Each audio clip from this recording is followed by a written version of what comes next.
नमस्कार, जय हिंद, वंदे मातरम। दोस्तों, आरपी टारगेट एजुकेशन के यूट्यूब चैनल में आप सभी भावी शिक्षकों का स्वागत है। आज हम लोग देखेंगे बीएड प्रथम वर्ष के द्वितीय प्रश्न पत्र। द्वितीय प्रश्न पत्र के अंतर्गत अध्याय 4 देखेंगे। अध्याय 4 के अंतर्गत आज हम जो वीडियो देखेंगे वो उस वीडियो का क्रमांक होगा वीडियो नंबर 8। इसके पहले हम 7 वीडियो बना चुके हैं, जिसमें अध्याय 1, 2, 3 और 4 के भी कुछ चैप्टर कंप्लीट किए गए हैं। अगर वो वीडियो आप नहीं देखे हैं तो RP target education YouTube channel के प्ले स्टोर में जाकर के, प्ले लिस्ट में जाकर के उस वीडियो को आप देख सकते हैं। और दोस्तों, एक बात और हम आप लोगों को बता देना चाहते हैं कि जो RP target education YouTube channel है, इस पर आपको सी टेट के साथ, बीएड के साथ सी टेट की भी तैयारी कराई जा रही है। तो दोस्तों, आपको बीएड करने के साथ साथ इस प्लेटफार्म पर सी टेट के भी कुछ प्रश्न, कुछ सिलेबस आपको कंप्लीट कराए जा रहे हैं, जिससे कि आप अभी से प्रिपेयर रहें, तैयारी आपकी मजबूत बनी रहे। तो दोस्तों, आइए आज हम लोग देख लेते हैं समय एवं स्थान से संबंधित शिक्षा के उद्देश्य। ठीक है, तो शिक्षा के कुछ उद्देश्य होते हैं। ठीक है, तो यहाँ पर हम लोग देखेंगे समय के अनुसार शिक्षा का क्या उद्देश्य होता है, एवं स्थान से संबंधित, समय एवं स्थान से संबंधित शिक्षा के क्या उद्देश्य हैं, इसी पर हम आज इस वीडियो में चर्चा करेंगे। तो दोस्तों, वीडियो थोड़ा लंबी होती है। वीडियो हम बनाते हैं तो आपको समझने के लिए बनाते हैं, और समझने के साथ साथ ये भी बनाते हैं कि आप उसको, उस टॉपिक को अगर एग्जाम में आता है तो आप कम से कम 10 लाइन, 1 पेज या 2 पेज लिख सकें। तो दोस्तों, आइए देखिए समय एवं स्थान से संबंधित शिक्षा के उद्देश्य। ठीक है, तो शिक्षा के उद्देश्य काल एवं स्थान के अनुसार परिवर्तित होते रहते हैं। ठीक है, इसमें क्या हम लोग देख रहे हैं, शिक्षा के जो उद्देश्य होते हैं वो काल एवं स्थान के अनुसार परिवर्तन होते रहते हैं। विभिन्न कालों में, विभिन्न देशों में शिक्षा के उद्देश्यों में परिवर्तन होता रहता है।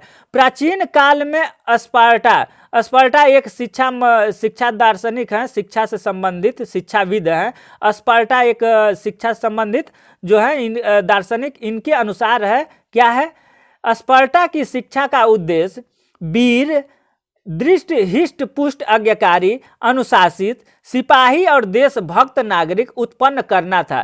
ठीक है, स्पार्टा महोदय जो थे उनके अनुसार क्या था, शिक्षा का उद्देश्य क्या था कि वीर, जो बच्चे हैं उनको वीर बनाया जाए, हिष्ट पुष्ट बनाया जाए, आज्ञाकारी बनाया जाए, अनुशासित सिपाही बनाया जाए, देशभक्त नागरिक बनाया जाए। ठीक है, तो स्पार्टा महोदय के अनुसार क्या था, शिक्षा का मेन उद्देश्य क्या था, आप लोग यहाँ पर देखिए, स्पार्टा की शिक्षा का उद्देश्य वीर, हिष्ट पुष्ट, आज्ञाकारी, अनुशासित सिपाही और देशभक्त नागरिक उत्पन्न करना था। क्योंकि उनकी विचारधारा थी, प्रत्येक व्यक्ति अपने लिए नहीं वरन राष्ट्र के लिए पैदा होता है। जैसे स्पार्टा का जो विचार था, उनके अनुसार क्या था कि जो बच्चा जन्म लेता है वो अपने लिए ही शिक्षा ग्रहण नहीं करता है, वो देश के लिए पैदा होता है, देश का सेवा करने के लिए पैदा होता है। तो उसको हम ऐसा बनाए, उसको ऐसा वीर बनाए, हिष्ट पुष्ट ऐसा बनाए और ऐसा आज्ञाकारी बनाए ताकि वो देश की रक्षा कर सके।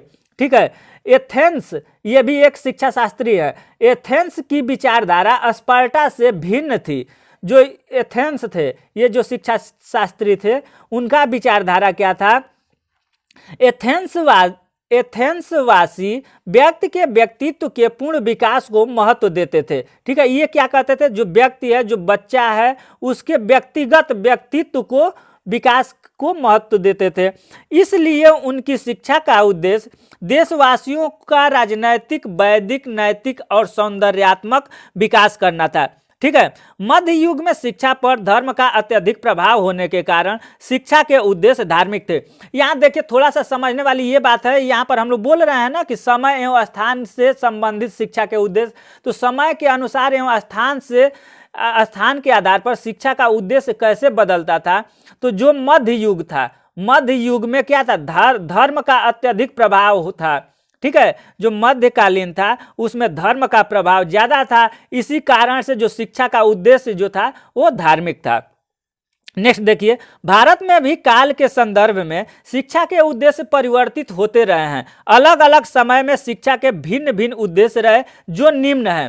ठीक है, अब शिक्षा के अलग अलग समय, मान लीजिए कि पहले क्या था, मध्य युग था, उत्तर युग था, तो युग परिवर्तित हुआ है। तो युग के अनुसार जैसे जैसे युग परिवर्तन हुआ है, जैसे जैसे युग परिवर्तन हुआ है, उसके अनुसार भिन्न भिन्न युग में भिन्न भिन्न शिक्षा के उद्देश्य रहे हैं। अब क्या उद्देश्य रहे, किस युग में कौन सा शिक्षा ज़्यादा प्रभावकारी हुआ, उसको आइए देखते हैं। नेक्स्ट, प्राचीन। ठीक है, प्राचीन भारत में शिक्षा के उद्देश्य, जैसे अब प्राचीन जो भारत था, पहले का जो भारत था, उसमें शिक्षा के क्या उद्देश्य थे। आपको क्वेश्चन यहीं से कोटअप होगा, यहीं से पूछा जाएगा आपको क्वेश्चन। 5 नंबर का, 7 नंबर का, या 10 नंबर, 15 नंबर का, जो भी क्वेश्चन आएगा। मान लीजिए कि छोटा क्वेश्चन भी आप पूछ सकता है या बड़ा क्वेश्चन भी पूछ सकता है, तो कैसे पूछेगा, प्राचीन भारत में शिक्षा के उद्देश्य का वर्गीकरण करिए, या प्राचीन भारत में शिक्षा के क्या उद्देश्य थे, आप उस पर विचार व्यक्त करिए। इस तरीके से क्वेश्चन आएंगे। ठीक है, तो हम लोग यहाँ पर देखेंगे प्राचीन भारत में शिक्षा के उद्देश्य। तो प्राचीन भारत में शिक्षा के उद्देश्य, भारत एक धर्म प्रधान देश है। ठीक है, आप लोग समझिएगा इसको कि भारत एक धर्म प्रधान देश है। क्यों धर्म प्रधान देश है? कि यहाँ पर धर्म से संबंधित ज़्यादा कार्य होते हैं। तो भारत एक धर्म प्रधान देश है, क्योंकि प्राचीन युग में भारत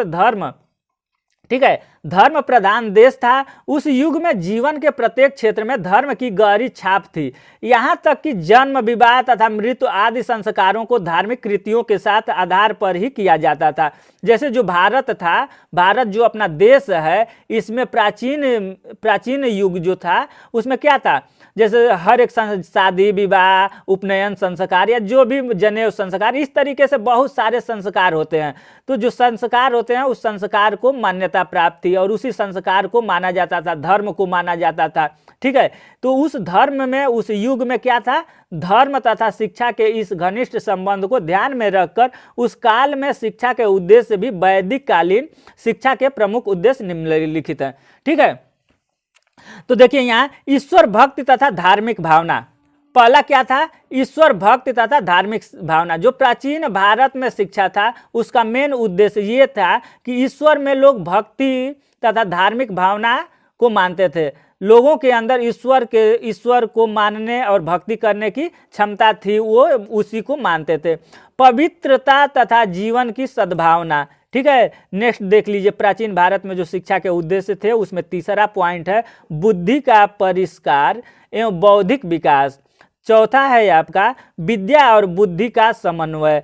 पांचवा है आपका ज्ञान और कर्म का समन्वय। ठीक है, छठा है आचार, शिक्षा व चरित्र निर्माण। सातवां है अध्यात्मवाद और भौतिकवाद का समन्वय। सातवां है व्यक्तित्व का विकास। नौवां है सामाजिक कुशलता का विकास। 10वां है आपका राष्ट्रीय संस्कृति का संरक्षण एवं प्रसार। 11वां है पारिवारिक और सामाजिक भावना का पोषण। ठीक है, 11 पॉइंट क्या है आपका, पारिवारिक और सामाजिक भावना का पोषण। देखिए, अगर आप लिखना चाहते हैं तो वीडियो को रोक करके अपना स्क्रीनशॉट ले करके आप इसको लिख सकते हैं, और या वीडियो को एक बार या 2 बार देखेंगे तो खुद आपको समझ में आ जाएगा। ठीक है, तो इसमें प्राचीन भारत में शिक्षा के अगर उद्देश्य आ जाते हैं, तो आप सबसे पहले ये देखिए कि प्राचीन युग में जो प्राचीन भारत था, उसमें क्या होता था। तो प्राचीन युग में लोग धार्मिक थे, धर्म को बहुत ज़्यादा मानते थे। इस युग में थोड़ा थोड़ा मान लीजिए कि धर्म को मानते हैं लोग, लेकिन मनोवैज्ञानिक युग आया, तकनीक युग आया, तो लोग जो प्राचीन काल का जो था, जो धर्म से संबंधित प्रधान देश था, तो धर्म से प्रधान तो देश है हमारा, लेकिन इस समय थोड़ा सा मनोवैज्ञानिक जो आया, तो हर एक चीज़ पर तर्क और वितर्क होने लगा। ठीक है, तो ये युग परिवर्तन हुआ। तो प्राचीन भारत में शिक्षा के उद्देश्य मेन यही थे। नेक्स्ट देखिए, हम लोग देखते हैं। अब देख लीजिए यहाँ पर बौद्धिक कालीन शिक्षा के उद्देश्य। ठीक है, अभी तो प्राचीन काल में हम लोग देखे, अब प्राचीन काल के बाद बौद्ध कालीन शिक्षा के उद्देश्य, यानी बौद्ध जो थे, भगवान बुद्ध, यानी बौद्ध कालीन शिक्षा के उद्देश्य में किसका महत्वपूर्ण भूमिका है, यहाँ पर आप लोग याद रखिएगा, महात्मा बुद्ध का। ठीक है, भगवान बुद्ध के द्वारा कुछ शिक्षा के उद्देश्य, बौद्ध कालीन के शिक्षा के उद्देश्य दिए हैं। इसमें क्या दिए हैं इसको देख लीजिए। बौद्ध शिक्षा मुख्यतः निर्वाण प्राप्ति और धर्म प्रसार के लिए दी जाती है। देखिए बहुत महत्वपूर्ण लाइन है, केवल इसी लाइन को अगर आप समझ लेते हैं तो आप 1 से 2 पेज लिख सकते हैं। बौद्ध कालीन शिक्षा के उद्देश्य, बौद्ध कालीन की शिक्षा के मुख्य अनुयायी भगवान बुद्ध थे, ठीक है। और ये बौद्ध जो शिक्षा थी, बौद्ध शिक्षा, उसका मुख्य उद्देश्य था निर्वाण प्राप्ति और धर्म प्रचार के लिए दी जाने वाली शिक्षा, ठीक है। तो निर्वाण का मतलब ये हुआ, जैसे हिंदू धर्म में क्या होता है, हम लोग पूजा पाठ या हिंदू धर्म पूजा पाठ करते हैं, ब्राह्मण जो पूजा पाठ करते हैं, क्यों? क्योंकि स्वर्ग की प्राप्ति के लिए। उसी प्रकार मोक्ष प्राप्ति के लिए जो हिंदू धर्म में ब्राह्मण समाज या किसी भी समाज के लोग जो पूजा पाठ करते हैं, यही सोचते हैं कि हमें मोक्ष की प्राप्ति होगी। उसी प्रकार बौद्ध धर्म में, बौद्ध धर्म की जो शिक्षा थी उसका मुख्य उद्देश्य था निर्वाण प्राप्ति, यानी ये निर्वाण को अगर मानते हैं तो मोक्ष की प्राप्ति, ठीक है। जिस प्रकार सभी ब्राह्मण की कामना मोक्ष प्राप्त करने की होती है, उसी प्रकार इस काल में निर्वाण प्राप्त करना सभी बौद्ध के जीवन का मुख्य उद्देश्य होता था, ठीक है। ये अभी हम बताए आपको कि जो बौद्ध धर्म था, बौद्ध के जितने भी लोग हैं, बौद्ध को जितने लोग मानने वाले हैं, पूजा पाठ करने वाले हैं, उनका मेन यही मकसद होता है निर्वाण प्राप्त करना, यानी मोक्ष प्राप्त करना, ठीक है। नेक्स्ट देखिए, बिहारों में विद्यालयों को भगवान बुद्ध के उपदेशों से परिचित कराया जाता था और उन्हें धर्म प्रसार के लिए प्रोत्साहित किया जाता था। इस काल में शिक्षा के उद्देश्य निम्न थे, ठीक है। अब यहाँ पर देखिए, जैसे बिहारों में या अनेक राज्यों में देखा जाए तो भगवान बुद्ध के जो भगवान बुद्ध ने जो उपदेश दिए, उनके जो उपदेश थे या उनके ज्ञान थे, उसको विद्यालयों में भी पढ़ाया जाता है। तो ये कौन कौन उद्देश्य थे जो निम्नलिखित हैं, कुछ उद्देश्य निम्नलिखित हैं, उनको आप लोग देख लीजिए और समझिए, ठीक है। बौद्ध धर्म, अब यहाँ पर भी क्वेश्चन यही आएगा आपको, बौद्ध कालीन की शिक्षा के उद्देश्य का वर्णन करें, तो आप इसको लिख सकते हैं।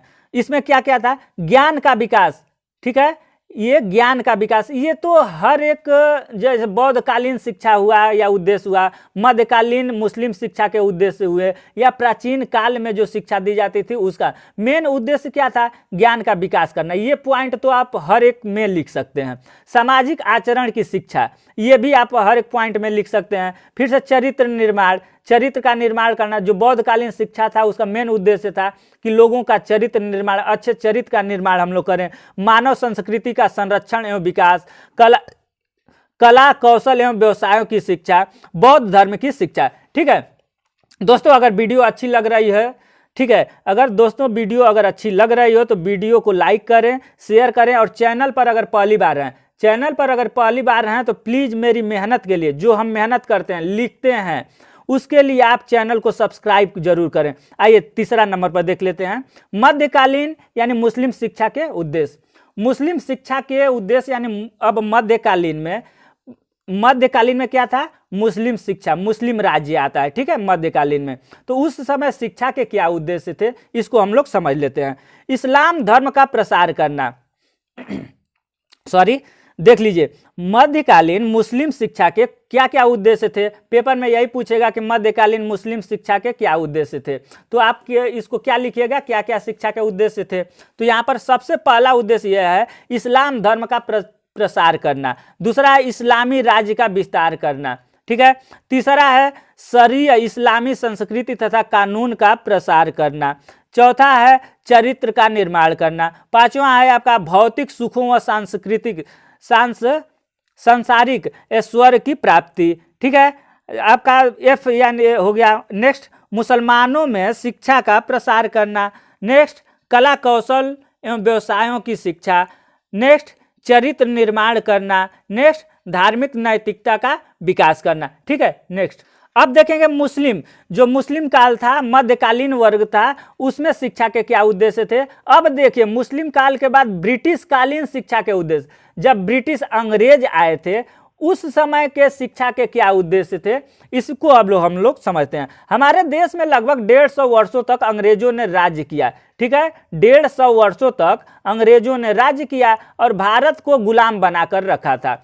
यानी हम लोग क्या, भारत क्या था, अंग्रेजों के गुलाम था। ब्रिटिश काल जब चल रहा था, ब्रिटिश काल भारत पर आक्रमण किए थे, उस समय लगभग 150 साल तक वो लोग राज्य किए। उस समय क्या था, उस समय शिक्षा के उद्देश्य क्या थे, ठीक है, तो वो गुलाम बनाकर भारत को रखा था। अपने शासन काल में अंग्रेजों ने अपनी भाषा एवं संस्कृति को हमारे ऊपर लादने का भरपूर प्रयास किया, ठीक है। जो अंग्रेज थे, देखिए अंग्रेज लाद करके तो चले ही गए, क्योंकि अंग्रेजी जो भी भारत की राष्ट्रीय भाषा क्या है, हिंदी।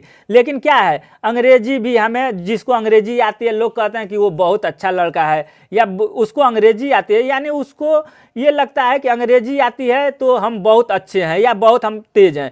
ऐसी बात कोई नहीं है। हिंदी हमारे देश की राष्ट्रीय भाषा हिंदी है, तो हमें हिंदी आनी चाहिए। आगे देखिए, ऐसे नेक्स्ट ये हम लोग निम्न प्रकार से क्रमबद्ध समझ सकते हैं इसको।